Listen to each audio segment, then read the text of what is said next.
Everywhere you look right now, you see headlines. Hundreds of thousands of Uber and Lyft drivers with the right to form a union. And it sounds like a big win for us, right? But what if I told you the people pushing the union aren't mostly drivers? And the same deal that gave us union rights also cut the insurance that's supposed to protect us when we get hit on a trip. I'm an active Uber and Lyft driver, and I'm out here in the car every week. In this episode, I'll break it down who's really behind this union push, what they actually stand to gain, and the questions you should ask before signing anything as a driver. If you drive Uber and Lyft, you already know the reality. Pay jumps up and down depending on the day, the bonuses, and whatever new feature the app drops. One email saying your account has been deactivated and can erase your income overnight. And the things they market, flexibility, benefits, and better pay, don't always match what hits your bank account.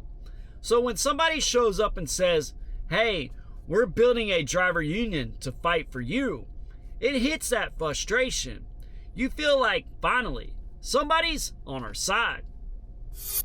But here's the truth. Whenever there's a big move like this, you've got to ask, who's behind it and what do they actually get if it works? You don't have to be a business owner to think that way. You just have to be a driver who cares about your own gas money, your own car payment, and your own time. Now, let's start with what you're probably seeing on TikTok and social media. SEIU Local 521. You see purple shirts, you see protests, and you see support gig worker post. It looks like a driver movement. But SEIU 521 is mostly a public sector union. Their core members are county employees, city workers, staff in public hospitals, and child care providers, not rideshare drivers. We're talking tens to hundreds of thousands of government and nonprofit workers. Rideshare is not their main world. So why all of a sudden are they all over Uber and Lyft driver space? Because there's a new front-facing group called the California Gig Workers Union, CGWU. That's the brand that you'll see when people talk about driver union. CGWU grew out of a real driver group like Mobile Workers Alliance and We Drive Progress. Those were drivers who've been organizing for years because of low pay and because deactivations are scary. Now, that part is real. There are legit drivers involved. But the backbone, the money, the staff, the lawyers, and the lobbyists, that all comes from SEIU, the big umbrella union. SEIU 521, SEIU 721, SEIU 1021. They're all part of the machine backing CGWU. So this isn't a WhatsApp group of frustrated Uber drivers saying, "Let's team up." This is a major union stepping into our lane, and they're using driver frustration to build a new project. And the next question that we've got to ask as drivers, what's in it for SEIU?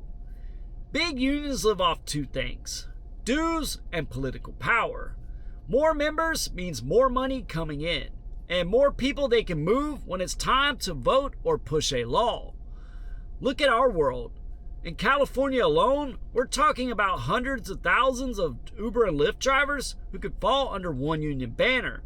If even a chunk of us end up in this union, that's thousands of hundreds of thousands of new people paying dues. Here's an example. You do $800 in gross earnings in a week. If dues are around 1.5% of your gross, that's $12 a week. That's almost $50 a month. And around $600 a year out of your Uber and Lyft money. Now scale that across a big driver base and you start seeing big new money flowing into SEIU's budget. And on top of that, SEIU is one of the most political unions in the country. They spend tens of millions on every election cycle. And almost all their candidate donations go to one side of the political aisle. They fund campaigns. They fund ballot measures, and they fund big media pushes. So organizing drivers doesn't just give them more dues, It gives them a whole new group of voters and volunteers that they can mobilize. As an Uber and Lyft driver, this is what you have to weigh. Are you okay with part of your app income going into a union that's running a big political campaign? Are you comfortable being part of that machinery, or do you just want protections on pay and deactivation? Now let's talk about the law that opened that door, AB 1340 in California. The headlines, they sound great. Drivers win the right to form a union. Gig workers finally get a voice. And AB 1340 really does a few things. And it creates a path for rideshare drivers to choose a union representative. It sets up a system for bargaining over pay floors, benefits, and working conditions across the whole industry. And it keeps us labeled as independent contractors, but it lets us negotiate together. Now on paper, that's powerful. Instead of shouting into support chat, there's a formal channel for drivers to push back. But here's what you've got to pay attention to. AB 1340 didn't just happen all by itself. It was paired with another bill the companies wanted, and that was SB 371. Now, SB 371 changed the insurance rules for rideshare. Before that, companies had to carry higher levels of coverage for accidents, including a big amount of uninsured motorist coverage when we were working. Under that new deal, that required coverage gets cut down to a much lower cap per incident. Uber and Lyft have been saying for years that insurance is one of their biggest costs. In some areas, it eats up a huge chunk of what the rider pays. So when lawmakers cut those requirements, it's a massive savings for the companies. So put it together. Drivers, we get a shot at unionizing. SEIU gets a shot at organizing a huge new membership base. And Uber and Lyft get cheaper insurance and a single predictable bargaining partner instead of hundreds of thousands of solo drivers. And that historic win lives inside a trade. Our right to potentially unionize came in the same package that reduced the protection behind us in a crash.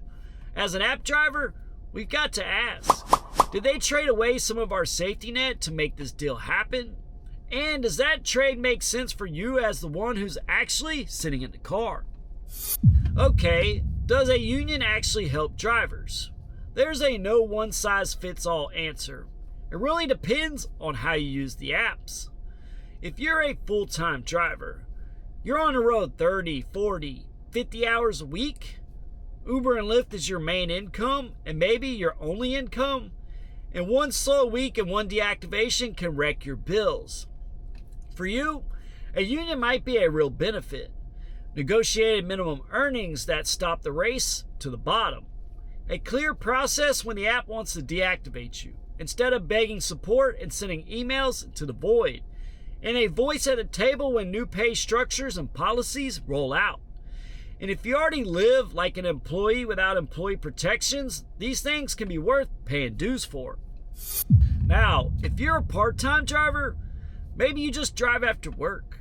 Maybe you're a student or a parent, teacher, or you only do weekends and holidays. For you, the picture changes. Union contracts are usually built around full-time consistent work. They lock in rules on pay, maybe on scheduling, and on what counts as a shift.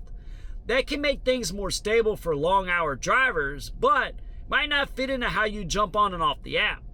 Some experts who look at unionizing gig workers warn that if you force a single statewide contract on a very mixed group of drivers, you can end up making it harder for part-time drivers to keep that flexibility that they rely on. Then there's the dues. If you're already driving just to cover gas and groceries, losing a slice of every Uber and Lyft payout may feel like too much, especially if the benefits don't show up in your situation. So the questions are, is this union framework mostly built around full-timers, with part-timers asked to chip in?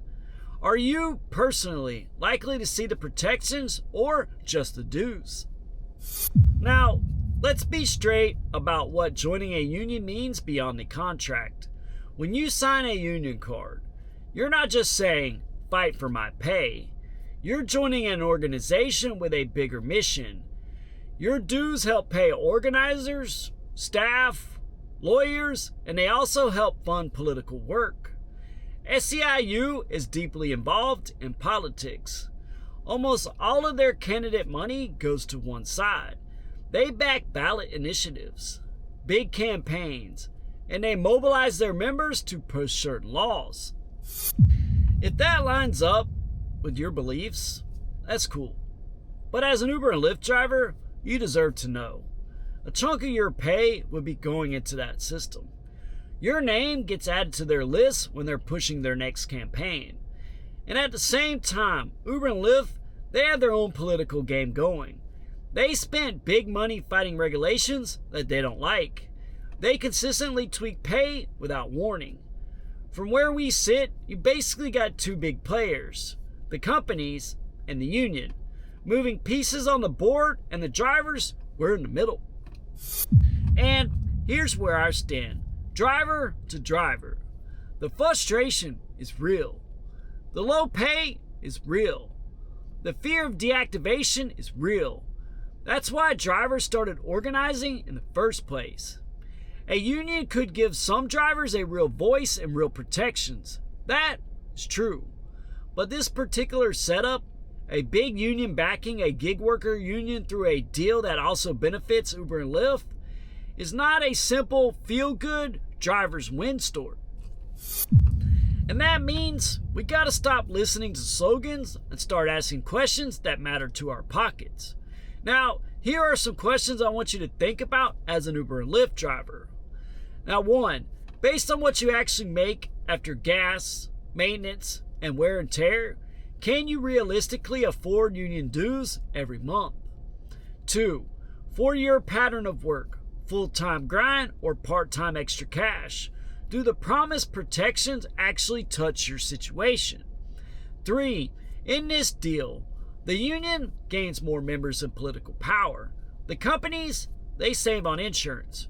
Where do you fit in that, besides being the one that's in the driver's seat?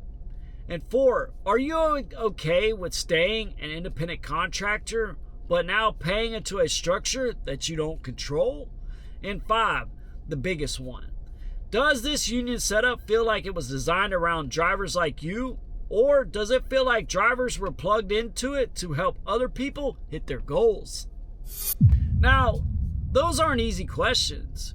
But if you're out here every week, you already know that nobody protects your time, your gas, and your vehicle like you do. That's why I'm doing this episode. Not to tell you what to believe, but to give you enough information so you're not just reacting to headlines, speeches, and some TikTok videos. When a union or a company or a politician says, this is good for drivers, I want you to be able to say, okay, show me how it hits my pay. Show me how it hits my safety. And show me how it hits my freedom to work the way I need to. If the answers line up with your reality, that's great. Maybe it's worth supporting.